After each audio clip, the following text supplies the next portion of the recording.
She'll never notice what we took. That was the sentence that shattered 40 years of motherhood in a single breath. The words weren't yelled or whispered with guilt. They were casual, careless, like they were talking about crumbs on a table. That betrayal lit a fire in me I never thought I had. My name is Ruth Ann Walker, and before I tell you what happened, I want to know, where are you watching from? I always imagine someone listening in their kitchen, maybe over coffee, nodding because they've seen the same kind of betrayal dressed up as family love. So, wherever you are, I hope my story reminds you that sometimes peace means walking away. Now, let me take you back to where it all began. A quiet house that smelled of lavender and lemon polish, a garden with roses my late husband planted, and a heart that still believed my son would never hurt me. After my husband Charles passed 6 years ago, I thought my life had slowed into a kind of stillness that felt safe. I filled my days with small routines, watering plants, reading by the window, baking too much for one person. I told myself the loneliness was worth it because it meant peace. Then one spring, my son David called. "Mom, we need a place for a few months," he said. "Our house is being renovated. You'll hardly notice us." And of course, I said yes. I was happy, no, relieved to have company again. When they moved in, the house felt alive. Leah, his wife, brought scented candles and too many shoes. Their laughter filled the halls, and I told myself this was how family was supposed to sound. At dinner, we'd sit at my oak table, the same one I'd polished for every holiday, and David would say, "Mom, your pot roast still beats any restaurant." But between those dinners, I started to notice little things. A glance Leah gave when I mentioned my savings. A smirk when I offered to help with their bills. The way David changed the subject every time I mentioned money. Still, I pushed it aside. I was raised to keep the peace, to assume the best of those you love. Leah liked to organize my drawers, to help me out. She'd go through the china cabinet, the linen closet, even my jewelry box. I didn't mind at first, until one afternoon she came out of my room holding my late husband's cufflinks. "Oh, I just found these in a box. You should keep them somewhere safe," she said. Her voice was too sweet, her smile too wide. Something about the way she looked at those cufflinks made my stomach twist. That night, I couldn't sleep. I walked down the hallway, careful not to make the floorboards creak. From the living room, I heard voices, Leah's light, teasing tone, and David's low laugh. I should have gone back to bed, but I didn't. "Don't worry," Leah said, her voice clear now. "She'll never notice what we took." And then they laughed. My knees felt weak. I pressed my back against the wall, heart hammering so loud I thought it would give me away. They were talking about me, about what they took. I stood there for a long moment, staring into the darkness of my own hallway, realizing the house I'd filled with trust was no longer mine.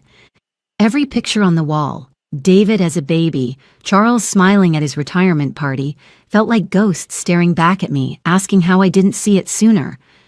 I didn't cry that night. I didn't confront them. Instead, I sat in the living room long after they went to bed, staring at the shadows of the family I thought I had. I told myself there had to be another explanation, misunderstanding, maybe a joke taken out of context. But deep down, I knew. Something inside me shifted. The next morning, when Leah smiled over her coffee and asked if I slept well, I looked right into her eyes and said softly, "Like a baby." And that was the first lie I told. It wouldn't be the last. The morning after that night, sunlight streamed through my kitchen window like nothing had happened. The coffee percolated, birds sang, and yet I felt hollow, like a stranger in my own home. Leah hummed as she flipped pancakes. David scrolled through his phone, half listening as I asked about their renovation. It all looked so normal, so painfully ordinary.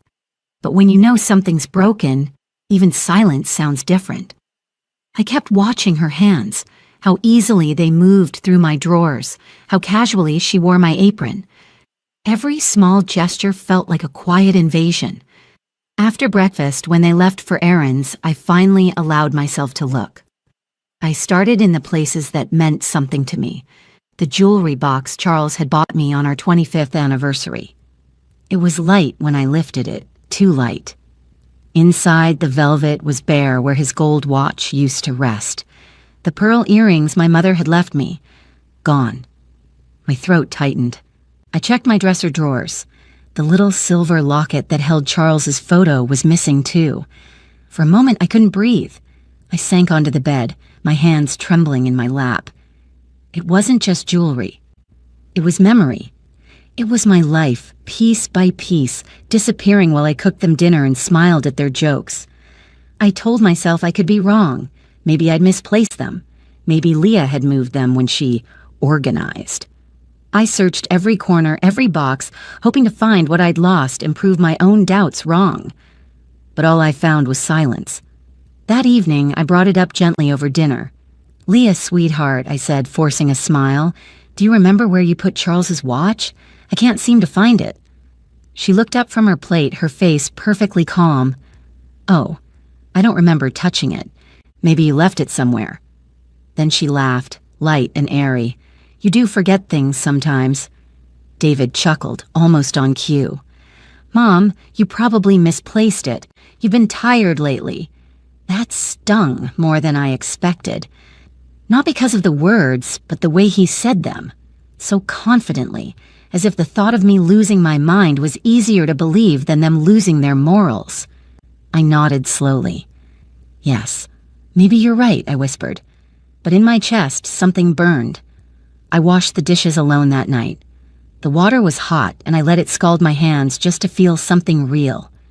Behind me, I could hear them laughing in the living room, the sound carrying through the house like a cruel reminder that I was being erased from my own story.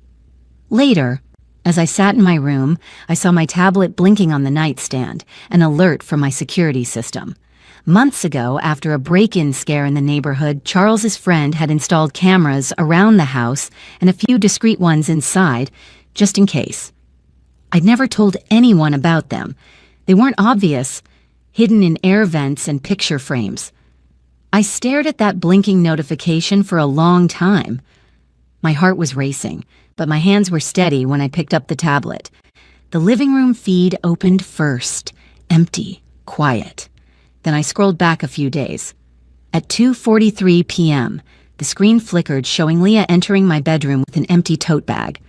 She looked around, opened drawers, lifted boxes, and slipped something shiny into her pocket. I paused the footage. For a full minute, I couldn't move, and then I hit play again. She opened my jewelry box, picked through it with careful fingers, and laughed into her phone camera. A text alert flashed across the corner of the screen from her own phone. "Don't worry, she'll never notice." That line again. My body went cold. It wasn't a misunderstanding. It wasn't a joke. It was theft, and worse. It was betrayal from the two people I'd loved most. I didn't cry. Not yet. But my hands gripped that tablet until my knuckles turned white. In that moment, I knew something had shifted forever.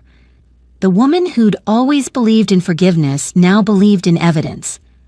I turned off the tablet, slipped it under my pillow, and stared at the ceiling until sunrise. The decision had already started forming in my mind. I would not confront them in anger. I would not beg for the truth. I would prove it. And then I would make them feel what they made me feel, not through rage, but through silence. The next morning, I moved through the house like a ghost. David greeted me with his usual half-smile, kissed my cheek, and said, "We'll be out most of the day, Mom. Leah wants to check furniture stores." Furniture. I almost laughed at the irony. Buying furniture with money taken from the woman whose house they were living in. When their car pulled out of the driveway, I waited a full minute before locking the door and walking straight to my room. The air felt heavier that day, like the house itself knew what I was about to uncover. I opened the tablet again and started the footage. At first, it was just Leah, sliding drawers open, slipping envelopes into her purse. Then later that same evening, David entered the frame. He wasn't stopping her. He was helping her pack. He lifted one of Charles's old cigar boxes, the one where I kept letters and documents, and opened it without hesitation. Leah whispered, "Take the envelopes too. She never checks those." He nodded. And together, they laughed quietly as they filled another tote bag. I pressed pause. The sound of my own heartbeat filled the silence of that room. My hands trembled so badly I had to set the tablet down on the nightstand. I thought of the years I'd worked to build what little I had. The double shifts at the elementary school after Charles passed, the sacrifices, the nights I'd stayed awake calculating bills, the vacations I never took so David could go to college. I thought of Leah's wedding, the lace dress I paid for, the honeymoon fund I helped with, the down payment on their first car. And this was my thank you. I hit play again.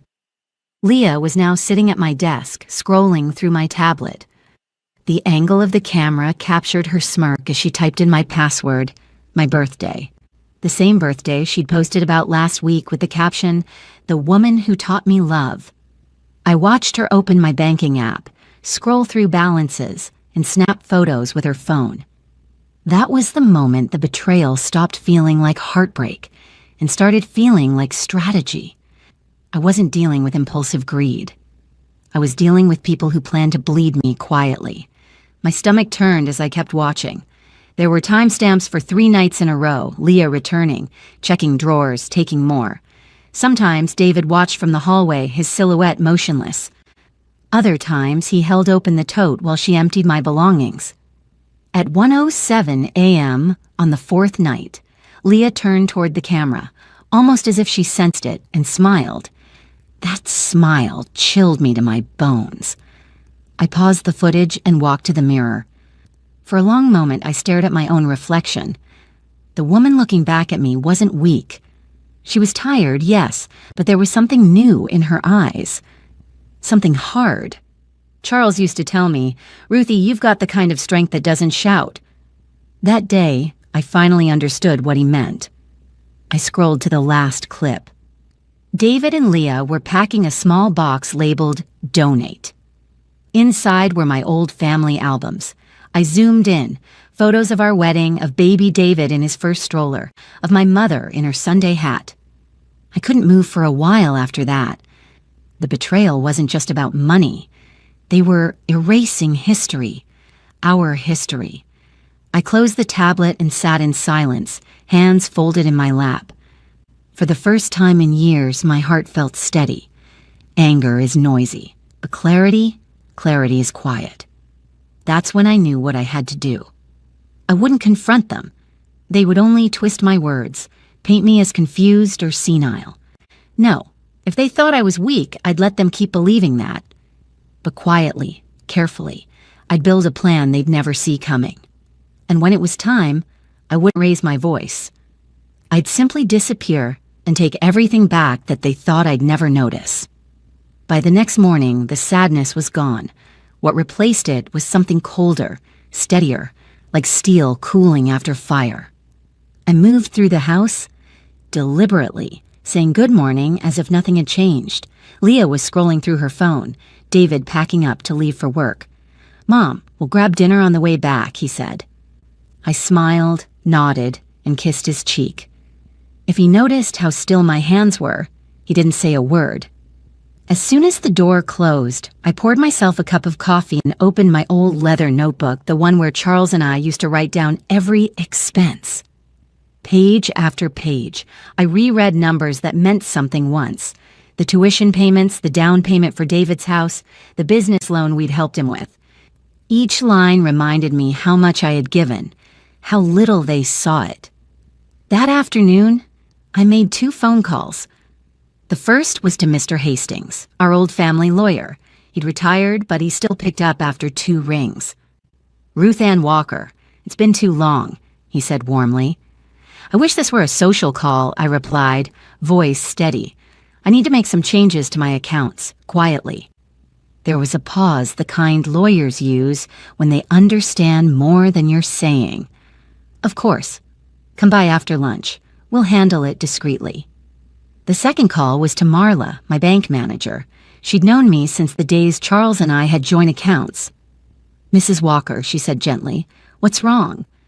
"I'd like to move my savings to a new private account," I said, "under a name that won't show on Family Access, and I'd like all linked cards for David and Leah deactivated." Another pause. Then, "Understood." I could hear her typing, the sound sharp and final. "Done," she said. "You've still got your smile, I hope." I laughed softly. "Not yet, but I'm working on it." When David and Leah came home that night, I was baking cornbread. The smell filled the kitchen. Leah came in, kissed my cheek, and said, "You're spoiling us again." I turned to her, eyes calm. That's what mothers do. It was almost easy to play my part now, the soft-spoken woman they thought they could outsmart. Over the next few days, I prepared, slowly, carefully. I went to the bank to withdraw a portion of my funds in cash, not enough to alarm anyone, but enough for a new beginning. Then I visited a small seaside town 2 hours away, a quiet place Charles and I once dreamed of retiring to.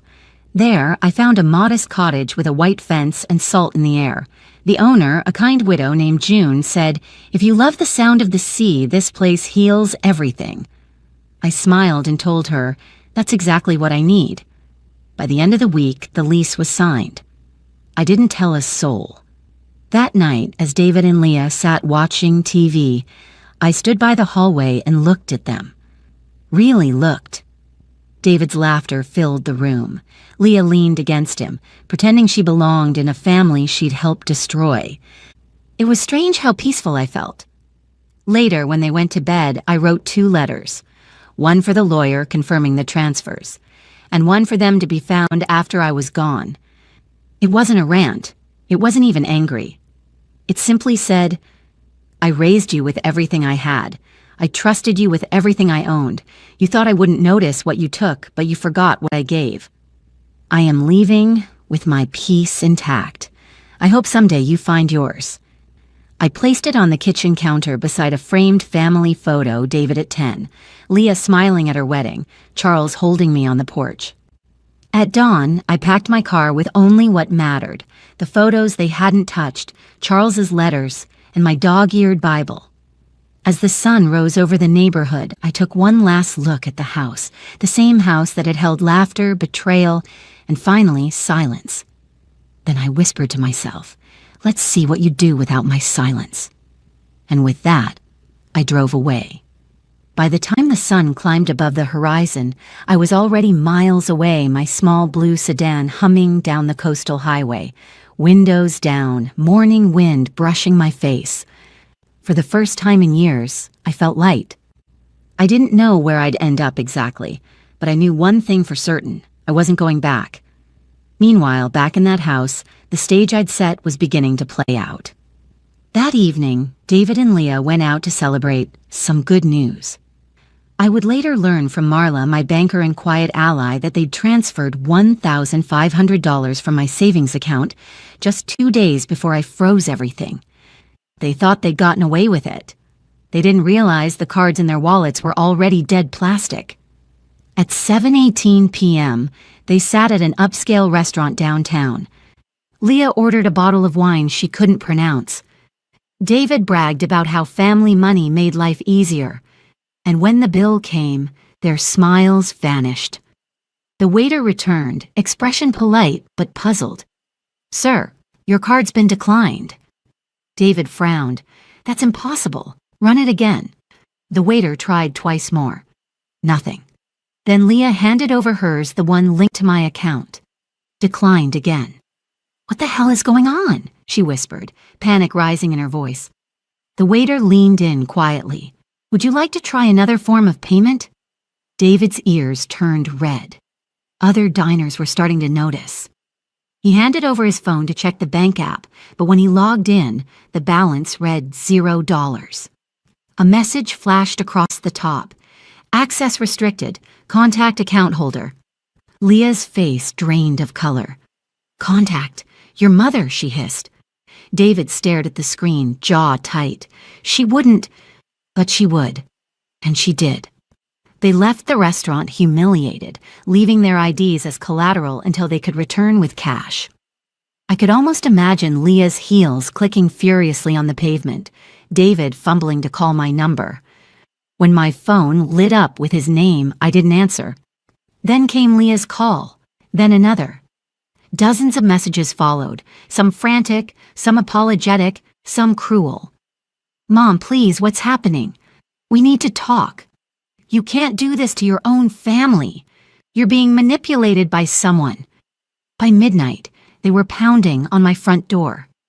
Or rather, what used to be my front door. Because by then, the locks had been changed.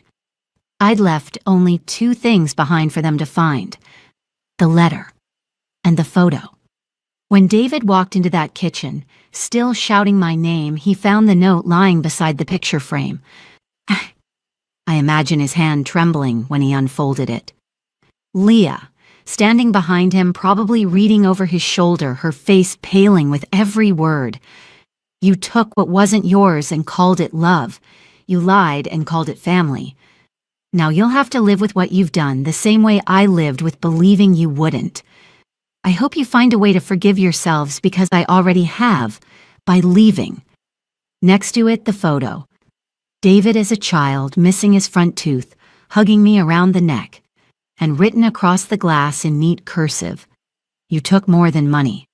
That was all. Marla called me the next morning. "You did it," she said softly. "They came in, yelling at the tellers, demanding explanations. I told them everything was under review and referred them to legal." I smiled faintly into the phone. "Thank you, Marla. That'll do." When I hung up, I stood on the porch of my new cottage, watching seagulls trace the sky. For years, I'd lived believing peace came from keeping people close. But that morning, with the ocean air against my skin, I learned peace sometimes comes from closing the door yourself. And somewhere, miles away, my son was finally realizing what silence costs. The sea became my clock. Days began with the hush of waves, ended with the soft hum of the tide against the rocks. In those first few mornings by the coast, I learned how to breathe again. The cottage was small but perfect, 1-bedroom, a narrow kitchen that smelled of salt and lemon, and a porch that faced the endless blue. I bought secondhand furniture from a shop down the street, each piece with its own history but none of my pain. For the first time in decades, the silence around me wasn't heavy, it was healing. I'd sit outside every evening with a mug of tea, listening to seagulls, watching the light stretch across the horizon. Sometimes I'd talk to Charles as if he were still beside me. "You'd laugh if you saw how peaceful I am now," I'd say. "It only took me 70 years to choose myself." I found work at the local library, just part-time sorting books, recommending stories to children. They didn't know my past, and I didn't offer it. I was just Miss Ruth Ann, the quiet woman who loved stories about strong women who lost everything and started again. Weeks passed before the first letter came. The envelope had no return address, but I knew David's handwriting anywhere tall, rushed, and uneven. I sat on the porch, the waves steady beneath the sound of paper tearing open. "Mom, I don't know where you went, but I'm sorry. Leah's gone. She left after everything fell apart. I lost my job, the house, almost everything. I didn't realize how much I hurt you until you disappeared. Please, just tell me you're okay." I traced the ink with my fingers. For a long time, I said nothing, just listened to the sea. Guilt tried to creep in, the way it always did when it came to my son. But this time, I didn't let it win. He wasn't the boy I raised. He'd made choices, and choices have consequences. I didn't ruin him, I just stopped protecting him from the truth. I placed the letter in my Bible between Psalms and Proverbs and whispered, "I'm okay, David. I hope someday you will be too." A month later, the phone rang at the library. I almost didn't answer, but instinct made me pick it up. "Mom?" It was him. His voice sounded smaller, like it had been rubbed down by regret. "David," I said quietly. There was a pause, the kind that carries every unsaid word between two people who used to love each other without question. I needed to hear your voice," he said. "I'm sorry, I really am. I don't know what came over us. We were stupid, greedy. Leah's gone and His voice cracked. I lost everything, Mom. Can I see you? Please. I looked out at the ocean, waves folding into each other endlessly. I thought about the years I'd spent giving him everything he wanted: time, money, forgiveness. But I also thought about the peace I'd finally found here, the way my shoulders no longer tensed every time my phone rang. "David," I said softly, "you taught me what silence costs." He didn't answer, just breathed. "I can't afford it again," I added. A sob broke through the line. Then nothing but the faint static of distance. I didn't hang up right away. I let the call fade on its own, like an old song coming to an end. That night, I stood on the porch under a sky so clear it looked painted. I didn't feel angry anymore, just lighter. Maybe forgiveness wasn't about forgetting what they did. Maybe it was about freeing myself from it. I looked out at the horizon and whispered, "Thank you, Charles, for teaching me to listen to my own peace." The wind carried the sound away, soft and sure, and for the first time I truly believed I was free. The sea has a way of teaching you things you don't expect. It never fights the waves, it just carries them, reshapes them, lets them crash and then fade into calm again. That's how I began to see myself, not as someone broken, but as someone learning to let the pain roll through and wash away. Months passed. Seasons changed. I grew used to the rhythm of my new life. Mornings filled with soft light, afternoons sorting books, evenings spent watching sunsets bleed gold across the water. Sometimes, strangers at the library would tell me their stories: a daughter who stopped visiting, a husband who betrayed a trust, a friend who vanished when money ran out. And every time I'd listen quietly, then say, "It hurts less when you stop waiting for them to see what they did." Because that's the truth.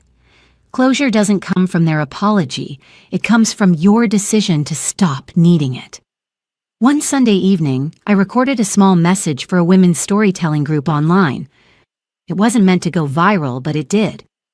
In the video, I sat on my porch in a blue shawl, the ocean behind me, and said, "They thought I wouldn't notice what they took. But I noticed everything, every look, every silence, every lie dressed as love. And one day, I stopped asking why they did it and started asking why I let them." My voice didn't shake. Because the woman speaking wasn't the same one who once cried over empty drawers and stolen jewelry. She was someone who finally realized that peace isn't what others give you. It's what you give yourself when you walk away. I ended that recording with the same words I'll leave you with now. If you're watching this and someone has made you feel small, forgotten, or foolish, remember this: you are not invisible. You are not weak for loving, but you are powerful for surviving. That video found people, thousands of them. Messages poured in from women and men of every age, every corner of the world.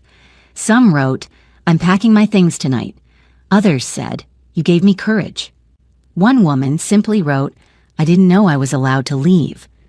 And maybe that's why I told my story, not for revenge, but for freedom. Because leaving wasn't about punishing my son. It was about saving what was left of me. Sometimes, when the night is quiet, I still think about David. I imagine him older now, sitting alone, maybe staring at the same kind of sky I do. I hope he's found peace. I don't wish him harm, that's not what healing looks like. But I hope he remembers the day he learned that a mother's silence isn't always forgiveness. Sometimes, it's the sound of her letting go. A few days ago, I went down to the beach just before sunset. The sky was painted in rose and copper, the air thick with salt and memory. I slipped Charles's ring off my necklace and held it against the wind. For the first time, it didn't hurt to let it go. I buried it in the sand, right where the tide would touch it but never carry it away. Then I whispered, "This chapter is done." And as the waves crept closer, I realized something I wish I'd known long ago. Peace doesn't mean the storm never came. It means it no longer owns you. Now, as I end this story, I'll ask again, where are you watching from? Wherever you are, I hope you remember that your silence has power, your love has worth, and your boundaries are sacred. Because they thought I'd never notice what they took. but I noticed everything. And in the end, what I took back was myself.